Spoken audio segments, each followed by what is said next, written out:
This is Video Use podcast. Now streaming Sherlock Holmes.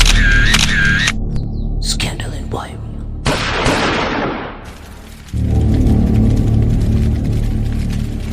I am Dr. Watts, and this are adventures of Sherlock Holmes. One night, it was 20th of March 1888. I was running from a journey to a patient, for I had now returned to civil practice. When my way led me through Baker Street, as I passed the well-remembered door, which must always be associated in my mind with my wooing, and with the dark incidents of the study in scarlet, I was seized with the keen desire to see Holmes again, and to know how he was employing his extraordinary powers. His rooms were brilliantly lit, and even as I looked up, I saw his tall, spare figure pass twice in a dark silhouette against the blind. He was pacing the room swiftly, eagerly, with his head sunk upon his chest and his hands clasped behind him. To me, who knew his every mood and habit, his attitude and manner told their own story. As he was at work again, he had risen out of his drug-created dreams and was hot upon scent of some new problems. I rang the bell and was shown up to the chamber which had formerly been in part of my own. His manner was not effusive. It seldom was, but he was glad, I think, to see me, with hardly a word spoken, but with kindly eye he waved me into an armchair, threw across his case of cigar, and indicated a spirit case at gasoline in the corner. Then he stood before the fire and looked me over in singular introspective fashion. "Well, that suits you," he remarked. "I think, Watson, that you have put on 7.5 pounds since I saw you." "7?" I answered. "Indeed. I should have thought a little more. Just a trifle more, I fancy, Watson. And in practice again, I observe you did not tell me that you intended to go into harness." "Then how do you know?" "I see it. I deduce it. How do I know that you have been getting yourself very wet lately? That you have most clumsy and careless servant girl?" "My dear Holmes," said I, "this is too much. You would certainly have been burned had you lived a few centuries ago. It is true that I had a country walk on Thursday and came home in a dreadful mess. But as I have changed my clothes, I can't imagine how you deduce it. As to Mary Jane, she is incorrigible, and my wife has given her notice. But there again, I fail to see how you work it out." He chuckled. He chuckled to himself and rubbed his long, nervous hand together. "It is simplicity itself. My eyes tell me that on the inside of your left shoe, just where the firelight strikes it, the leather is scored by 6 most parallel cuts. Obviously, they have been caused by someone who has very carelessly scraped round the edges of the sole in order to remove crusted mud from it. Hence, you see my doubt deduction that you have been out in wild weather, and that you had a particular malignant boot-slitting specimen of the London slavey. As to your practice, if a gentleman walks into my room smelling of iodoform, with a black mark of nitrate of silver upon his right forefinger, and a bulge on the right side of his top hat to show where he has sacrated his stethoscope, I must be dull indeed if I do not pronounce him to be an active member of medical profession."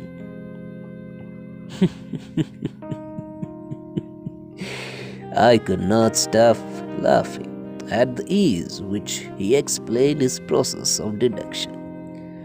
"When I hear you give your reasons," I remarked, "the thing always appears to me to be so ridiculously simple that I could easily do it myself, though at each successive instance of your reasoning I am baffled until you explain your process. And yet, I believe that my eyes are as good as yours, Holmes." "Quite so, quite so, quite so. Quite so," he answered, lighting a cigar and throwing himself down into an armchair. "You see, but you do not observe. The distinction is clear. For example, you have frequently seen the steps which led up from the hall into this room." "Frequently? How often?" "Well, some hundreds of times." "Then, how many are there?" "How many? I don't know." "Quite so. You have not observed, and yet you have seen. That is just my point. Now I know that there are 17 steps because I have both seen and observed. By the way, since you are interested in these little problems, and since you are good enough to chronicle one or two of my trifling experiences, you may be interested in this." He threw over a sheet of thick tinted notepaper which had been lying upon the table. "It came by the last post," said he. "Read it aloud." The note was undated and without either signature or address. "There will call upon you tonight at 7:15, it said. "A gentleman who desires to consult you upon a matter for very deepest moment. Your recent services to one of our royal houses of Europe have shown that you are the one who may safely be trusted with matters which are of importance, which can hardly be exaggerated. This account of you we have from all quarters received. Be in your chamber then at that hour, and do not take it amiss if your visitor wear a mask." This is indeed a mystery," I remarked. "What do you imagine that it means?" "I have no data yet. It is a capital mistake to theorize before one has data. Insensibly, one begins to twist facts to suit theories instead of theories to suit facts. But the note itself, what do you induce from it, Watson?" I carefully examined the writing and the paper upon which it was written. "The man who wrote it presumably well-to-do," I remarked, endeavoring to imitate my companion's processes. "Such paper could not be bought under half a crown of packet. It is peculiarly strong and stiff." "Peculiar, that is the very word," said Holmes. "It is not English paper at all. Hold it up to the light."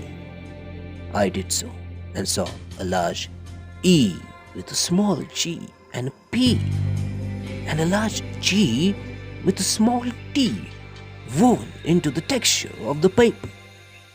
"What do you make of that?" asked Holmes. "The name of the maker, no doubt, or his monogram, rather." "Not at all. Not at all. The G with the small t stands for Gesellschaft, which is the German for company. It is a customary contraction like our co dot. P, of course, stands for paper. Now for the EG.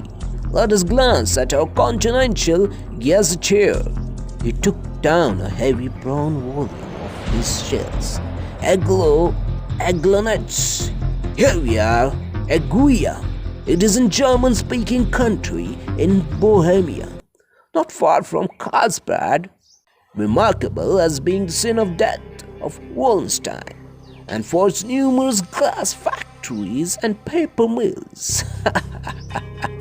My boy, what do you make of that?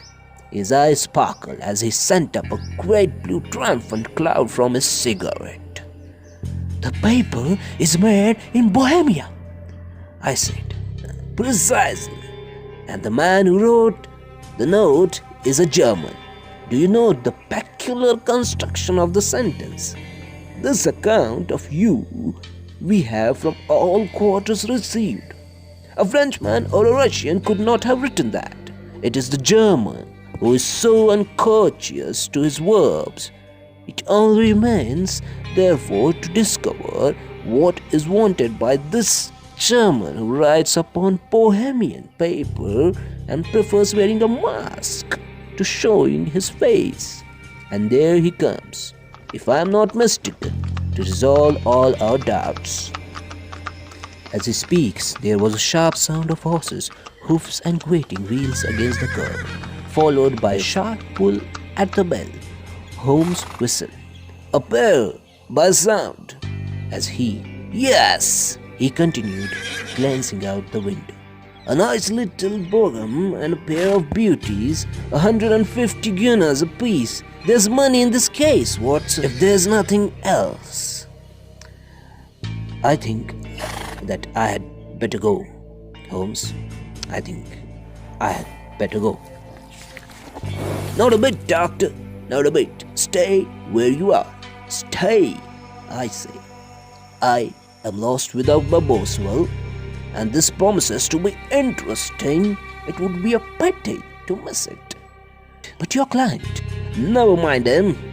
I may want your help, and so may he. Here he comes. Sit down in that armchair, Doctor, and give us your best attention. This was episode 1 from Scandal in Bohemia. Next episode drops this Sunday. Till then, stay tuned and subscribe to creatureaudios.in. Make sure you place a review. It's really important for us to know if you like or dislike. Mention it in review. Thanks. Stay tuned. Stay safe.